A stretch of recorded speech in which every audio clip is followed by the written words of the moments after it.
Bonjour et bienvenue dans la vidéo de démonstration de l'application nationale de remontée des données de billetterie des spectacles vivants, Sibyl. Cet outil est mis à disposition des entrepreneurs de spectacles vivants. Il est conçu pour leur faciliter la transmission des données de billetterie à des fins d'information statistique, comme prévu par la loi Liberté de création, architecture et patrimoine de 2016. Nous allons vous montrer ici comment créer votre compte Sibyl, puis comment enregistrer vos déclarations. Pour créer votre compte, sur la page principale, choisissez « S'inscrire ». Sous l'intitulé « Mon numéro de licence récépissé », vous devez renseigner votre numéro de licence ou de récépissé Plat SV. Si vous avez égaré votre numéro de licence, vous pouvez utiliser le numéro de dossier transmis par votre DRAC avant le 1er octobre 2019. Il suffit de cliquer sur la case à cocher « Recherche par numéro de dossier en vigueur avant le 1er octobre 2019 ». Après la saisie du numéro de licence ou du numéro de dossier, cliquez sur le bouton « Rechercher mes informations ». Celles-ci sont automatiquement récupérées depuis la base consolidée des licences. À vous de vérifier que les informations vous concernant ne sont pas erronées. Numéro de SIRET, nom juridique de l'organisme déclarant, dénomination usuelle, code postal, ville. Si l'une de ces informations est erronée, vous pouvez la modifier. Ensuite, renseignez le champ « Type structure », puis cliquez sur « Confirmer ». Il existe 5 grands types de structures. Label et structures conventionnées, autres structures majoritairement financées par des fonds publics, autres structures financées par des fonds privés, établissements publics nationaux, le dernier, FUTUR, étant réservé à un usage exclusivement interne au ministère de la Culture. Pour terminer, remplissez les champs suivants. Prénom, nom, adresse courriel, confirmation de l'adresse courriel. Vous devez choisir un identifiant en minuscules et un mot de passe contenant des lettres minuscules, majuscules, des chiffres et des caractères spéciaux. Pensez à conserver précieusement l'identifiant que vous aurez choisi ainsi que votre mot de passe. Cliquez sur « Créer » pour terminer la création de votre compte. Vous recevrez un lien par courriel, cliquez dessus afin d'activer votre compte. Vous pourrez alors vous authentifier pour vous connecter à votre espace déclarant. Vous pourrez notamment ajouter et modifier vos déclarations, gérer des périodes d'inactivité et télécharger vos attestations d'inscription et de déclaration. Pour enregistrer une déclaration, connectez-vous à votre compte. Sur la page principale, cliquez sur « Se connecter ». Une fois connecté, cliquez sur le bouton « Ajouter représentation ».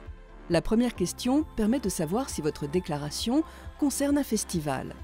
Si c'est le cas, en tapant les premières lettres de son nom, vous pourrez le retrouver dans la liste. S'il ne figure pas dans la liste, vous pourrez l'ajouter en clair en précisant code postal, ville et domaine.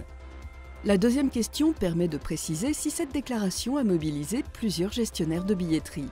Vous devez également dire s'il s'agit d'une manifestation jeune public.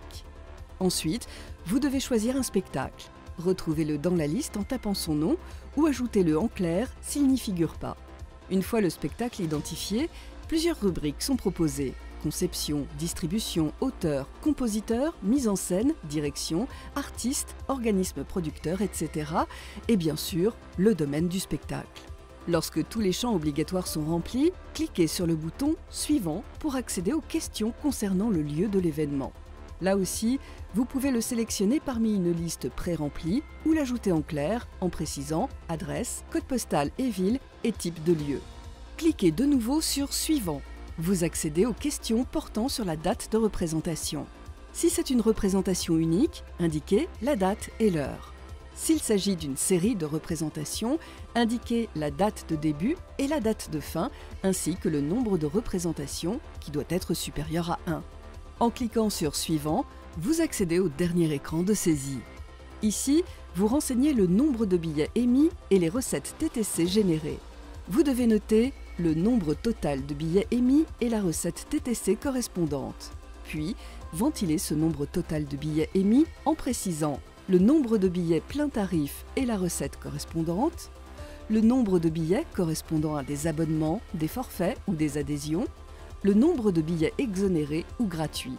Le prix moyen des billets est calculé automatiquement dans la dernière colonne sur le total de la billetterie et sur les billets plein tarif.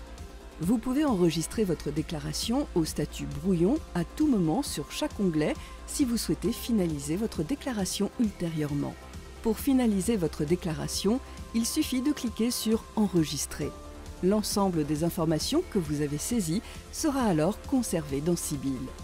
Plusieurs fonctionnalités s'offrent à vous pour la gestion de vos déclarations. Elles se trouvent en bout de ligne sous forme d'icônes. La première permet de dupliquer la déclaration. La deuxième permet de modifier la déclaration jusqu'à la date limite de dépôt trimestriel, 10 janvier, 10 avril, 10 juillet, 10 octobre, à laquelle elle est clôturée automatiquement. La troisième permet de supprimer définitivement la déclaration. La quatrième permet de classer la déclaration au statut annulé si la représentation a été annulée. La cinquième permet de visualiser la déclaration. Enfin, Sibyl intègre des fonctionnalités d'import et d'export de documents, comme par exemple le dépôt d'un justificatif d'inactivité lorsque vous n'avez pas de données à déclarer sur un trimestre donné. Il suffit de cliquer sur le bouton « Justificatif d'inactivité ».